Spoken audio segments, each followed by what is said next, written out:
Hello guys, मैं नेहा मलिक हाजिर हूँ आपके साथ सम इम्पोर्टेंट केमिकल कंपाउंड्स में। अब हम डिस्कस करने वाले हैं हमारे फोर्थ इम्पोर्टेंट केमिकल कंपाउंड के बारे में, डैट इज़ बेकिंग सोडा। इसका केमिकल नेम होता है सोडियम हाइड्रोजन कार्बोनेट और सोडियम बाइकार्बोनेट। केमिकल फॉर्मूला होता है NaHCO3। It is commercially obtained as a intermediate product in Solvay ammonia soda process. Solvay process जो मैंने आपको बताई थी उसमें हमने देखा था कि एक प्रोडक्ट हमें NaHCO3 भी मिला था, जिससे हमने सोडियम कार्बोनेट को ड्राइव किया था, ऑब्टेन किया था। तो ये इंटरमीडिएट प्रोडक्ट है सॉल्वे प्रोसेस का। Bye Solvay process HCO3 can not be prepared because it is soluble. ये स्पेरिंगली सॉल्युबल होता है बेकिंग सोडा, लेकिन अगर सॉल्वे प्रोसेस से अगर हमें NaHCO3 मिल सकता है तो पोटेशियम बाइकार्बोनेट भी मिलना चाहिए, लेकिन ये पॉसिबल नहीं है क्योंकि वो सॉल्युबल होता है, वो डिज़ोल्व हो जाता है। लेकिन NaHCO3 यानी बेकिंग सोडा है वो सॉल्युबल नहीं होता, अनस्टेबल होता है। उसका जो सॉल्यूशन होता है वो अनस्टेबल होता है, बाद में अपने आप वो प्रेसिपिटेट कर जाता है। इसलिए हमें NaHCO3 ही सॉल्वे प्रोसेस से मिल सकता है कि HCO3 नहीं मिल सकता।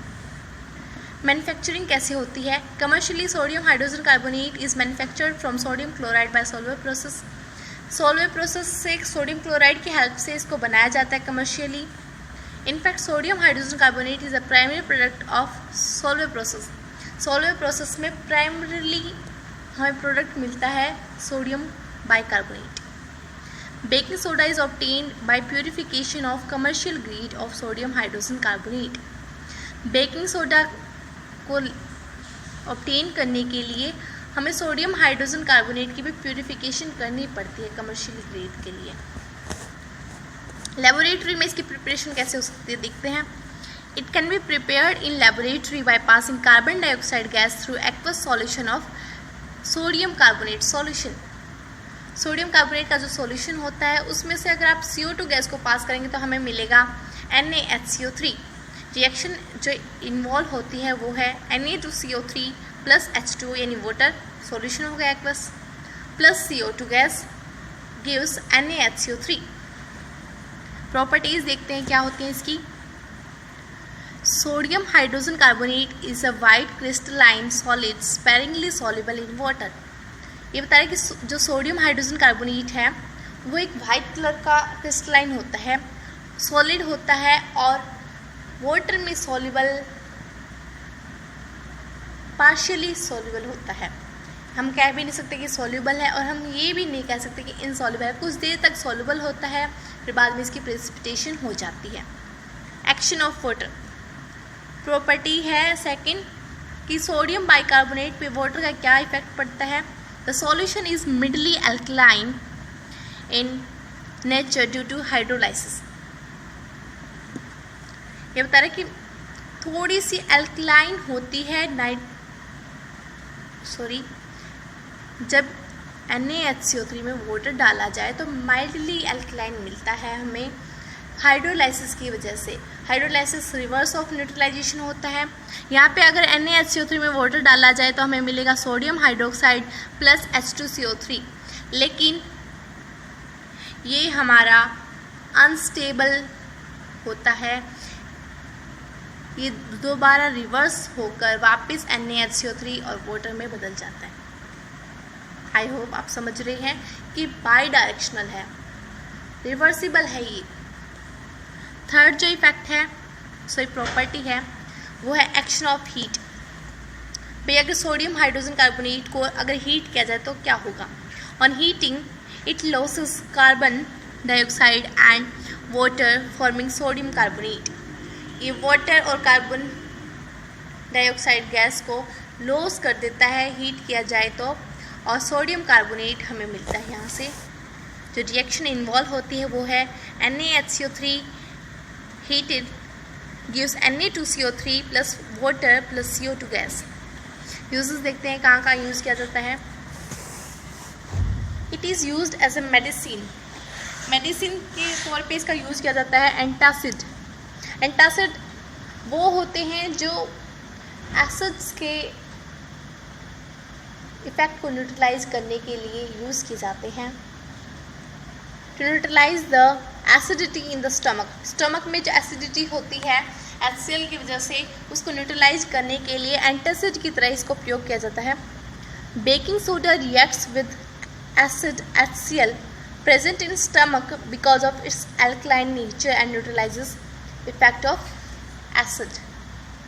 ये एल्कलाइन होता है नेचर में, इसलिए जो HCl प्रेजेंट होता है स्टमक में उसके साथ रिएक्ट करता है, उसे न्यूट्रलाइज कर देता है और हमारे स्टमक को डैमेज होने से बचा देता है। NaHCO3 plus HCl gives NaCl plus H2O plus CO2. It is largely used for making baking powder. Baking powder भी इससे बनता है। जो बेकिंग पाउडर है वो बहुत जगह हमें काम आता है, जैसे कुकिंग में इसका यूज़ किया जाता है, फर्मेंटेशन प्रोसेस में भी इसका यूज़ किया जाता है। Baking powder is a mixture of tartaric acid and sodium hydrogen carbonate. Sodium hydrogen carbonate और टार्ट्रिक एसिड मिलके बेकिंग पाउडर बनाते हैं। जो when baking powder is heated, जब उसको हीट किया जाए, sodium hydrogen carbonate decomposes to give carbon dioxide gas and sodium carbonate. अगर आप उसको हीट करेंगे तो हमें पता है कार्बन डाइऑक्साइड गैस मिलेगी और सोडियम कार्बोनेट मिलेगा। और जो टार्ट्रिक एसिड है वो Na2CO3 है, उसका बीटर टेस्ट होता है, सोडियम कार्बोनेट का बीटर टेस्ट होता है, इसलिए टार्ट्रिक एसिड उसके बेसिक जो बीटर टेस्ट होता है उसको न्यूट्रलाइज करने के लिए यूज़ किया जाता है। NaHCO3 is heated gives CO2 plus Na2CO3 plus water. CO2 gas bubbles causes bread and cakes to rise and becomes light and fluffy. आपको पता है फर्मेंटेशन में क्या होता है, CO2 गैस रिलीज़ होती है और फ्लफ़ी बना देती है, उसको लाइट बना देती है, राइस हो जाता है केक या फिर ब्रेड। इसलिए यहाँ पे बेकिंग पाउडर का यूज़ किया जाता है CO2 गैस रिलीज़ कराने के लिए। Tartric acid is present in baking powder, reacts with sodium carbonate and neutralizes it. If tartric acid is not present in baking powder, then the cake will taste bitter due to presence of sodium carbonate in it. I have told you, tartric acid जो present होता है उसका जो main purpose होता है present होने का, इसका मेन पर्पस ये होता है कि अगर जो सोडियम कार्बोनेट है अगर उसको न्यूट्रलाइज ना किया जाए तो बीटर टेस्ट होगा केक और ब्रेड का, और बीटर टेस्ट तो हमें अच्छा नहीं लगता, इसलिए टार्ट्रिक एसिड उसको न्यूट्रलाइज कर देता है। थर्ड जो यूज़ है इसका, it is used in making drinks बनाने में इसका बहुत ज़्यादा यूज़ होता है। फोर्थ जो यूज़ है, it is used in fire extinguishers बनाने में इसका यूज़ होता है। यहाँ पे हम KHCO3 को भी यूज़ किया जा सकता है। सोडा एसिड फायर एक्सटिंग्विशर, एक स्पेशल टाइप के फायर एक्सटिंग्विशर होते हैं सोडा एसिड। उसमें क्या होता है, हमारे पास बेकिंग सोडा होता है और सल्फ्यूरिक एसिड होता है in separate vessels inside them, उसके अंदर सेपरेट वेसल्स में होते हैं। जब अगर नॉब है जो फायर एक्सटिंग्विशर का उसको प्रेस किया जाए तो सल्फ्यूरिक एसिड है वो सोडियम बाइकार्बोनेट के साथ मिक्स हो जाता है और CO2 गैस रिलीज़ होती है, बहुत ज़्यादा CO2 गैस रिलीज़ होती है और it forces a stream of liquid on the fire. CO2 gas एक लिक्विड की तरफ फायर के ऊपर जाती है और जो कार्बन डाइऑक्साइड गैस है वो पूरे बर्निंग सब्सटेंस के ऊपर अपने आप उसको कवर कर लेती है, लेयर जमा देती है उसके ऊपर, और इस तरह वो ऑक्सीजन की सप्लाई को कट कर देती है और इससे हमारी जो फायर है वो एयर के एब्सेंस में, ऑक्सीजन के एब्सेंस में बर्निंग करना स्टॉप कर देती है। जो केमिकल रिएक्शन है वो ये है, NaHCO3 plus H2SO4 gives Na2SO4 plus H2O plus CO2।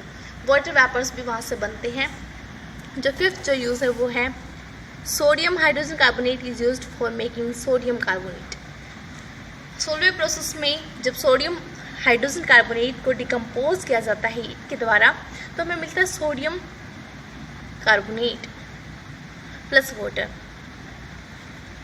Solar process में इसका यूज़ होता है, इसलिए फिफ्थ जो यूज़ है वो है sodium hydrogen carbonate is used for making sodium carbonate. I have told you everything about sodium hydrogen carbonate. I have discussed everything. I hope you have understood. इसी के साथ आज का लेक्चर ख़त्म होता है. I hope you will do better. Thank you. Have a nice day. Take care. Stay at home.